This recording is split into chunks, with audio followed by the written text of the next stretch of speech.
নমস্কার বন্ধুরা, সবাই ভালো আছো তো? আশা করি সবাই ভালো আছো, আমিও ভালো আছি। সুপ্রিয়ার আরেকটি নতুন ব্লগে তোমাদেরকে অনেক অনেক স্বাগত। দেখো, সকাল সকাল তোমাদের দাদাভাই চপ নিয়ে এসছে। তোমাদের দাদাভাই পান্তা খাচ্ছে চপ মেখে, আমি আর মা মুড়ি খাচ্ছি, আর মেয়ের দোলনায় দোল খাচ্ছে। আমি খাওয়ার আগে আলু আর ডিমকে সেদ্ধ করতে বসিয়ে দিয়েছি। ডিমের ঝোল করব, দোকানের আলু, এই জন্য। আর এখানে দেখো আলু আর উচ্ছে কেটেছি, ভাতে দেবো, আলু উচ্ছে মাখা করব। আর দেখো তোমাদের দাদাভাই কি নিয়ে এসছে, খড়ের ছাতু। তোমরা এগুলো খেতে ভালোবাসো? এগুলোর এখন প্রচুর দাম, পাওয়াই যায় না বাজারে, জানো তো বন্ধুরা। আগে অথচ গ্রামের দিকে এগুলো খড়ে প্রত্যেক বাড়িতে গাদা থাকতো, খড়ের গাদা, ওইগুলোতে হতো। এখন আর পাওয়াই যায় না। এখন এগুলোর দাম যেন মানে সোনার মতো দাম হচ্ছে এগুলোর। পরপর হয়তো পরবর্তী প্রজন্ম এই ছাতুগুলো আর খেতেই পাবে না। কি করবে তাও? আর এগুলোর এত দাম, কিন্তু অল্প হয়, মানে দেখায় অনেক, কিন্তু যখন রান্না হয় এতটুকু হয়ে যায়। তাও নিয়ে এসছে, আমি এগুলো ছাড়িয়ে নিচ্ছি। ছাড়িয়ে আগে ধুয়ে নুন মাখিয়ে নেব। এই যে ছাড়ানো কমপ্লিট হয়ে গেছে, এবারে জল দিয়ে ধুয়ে নেব, কারণ এগুলো অনেকবার ধুতে হয়। ওই খড়ের উপরে হয় তো, ওগুলো ধুয়ে নিলে কি হয়, পরিষ্কার হয়ে যায়, আর লাল জল বেরিয়ে যাবে, দিলে সুবিধা হয়। দিলে এগুলো নুন মাখিয়ে রেখে দেবো। আর আমার খেতে খুব ভালো লাগে। আমাদের বাড়িতে ছাতুর ভাজা হয়, ছাতুর টক হয়। তোমরা কে কে এইসব ছাতু খাও আমাকে জানিও। আর তোমাদের দাদাভাই একটু টক খেতে পছন্দ করে, জানোই তো তোমরা, ওই জন্য টক করছি। আর আমারও ভালো লাগে, আর আমি একটু ভাজা খেতে ভালোবাসি। আর আমার তো ছাতু ভাজা দিয়ে পান্তা খেতে হ্যাপি লাগে। তোমাদের কেমন লাগে বন্ধুরা, তোমরা জানিও। আর গ্রামের দিকে তো আমরা এইসব খেয়ে বড় হয়েছি, কিন্তু এখন আর পাই না।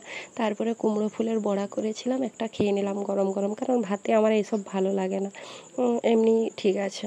আর কি কি তরকারি হয়েছে আজকে দেখো, ছাতুর টক হয়েছে, তোমাদের বলেছিলাম ছাতুর টক করবো, আর ছাতুর ভাজা হয়েছে, কুমড়ো ফুলের বড়া হয়েছে, আর এটা কুলে শাক ভাজা করেছি আজকে, সেদ্ধ করে একটু তেল দিয়ে ভেজে নিয়েছি, কারণ আজকে বাটা খেতে মনে ছিল না, তার জন্য। আর মেয়ের জন্য ডিমটা একটু ফেটে গেছিলো, তাই ভেজে রেখে দিয়েছি।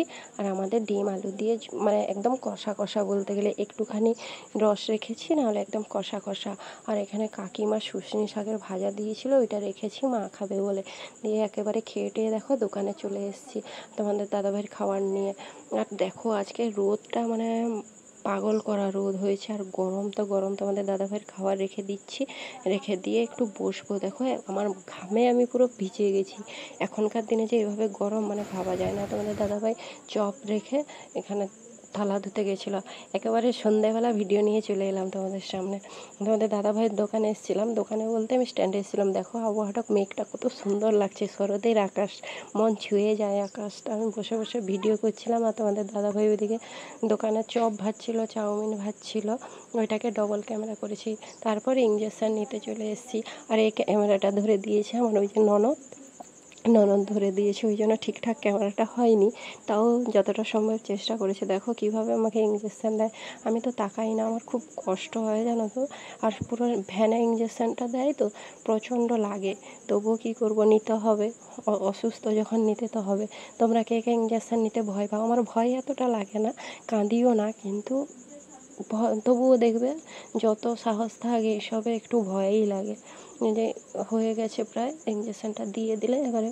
আর ইঞ্জেকশানটা দেওয়ার পরে জানো বন্ধুরা, মাথা টাথাগুলো না ঘুরিয়ে দেয় পুরো, যেমন কেমন মনে হয় যেন গা হাত পাগুলো কেমন ঝিনঝিন করতে থাকে। তবুও আর একটা বাকি আছে, এটা আজকে 4 নম্বর ইঞ্জেকশান নিয়ে নিলাম।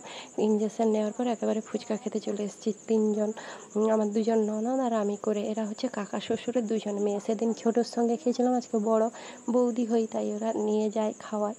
যে ফুচকা খেয়ে নিচ্ছি, দেখো ওরাও খাচ্ছে। তারপর নিচে আমার ভাগ্নি আছে, এটা তোমাকে দেখাতে পারি না তোমাদের। আর ওই যে আমার ননদ করে দিচ্ছে, আমি তাকে ফুচকা খাইয়ে দিচ্ছি।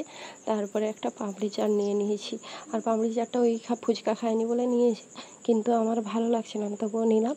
টাটা বন্ধুরা, যদি ভিডিওটা ভালো লাগে সবাই লাইক কমেন্ট শেয়ার করে দিও।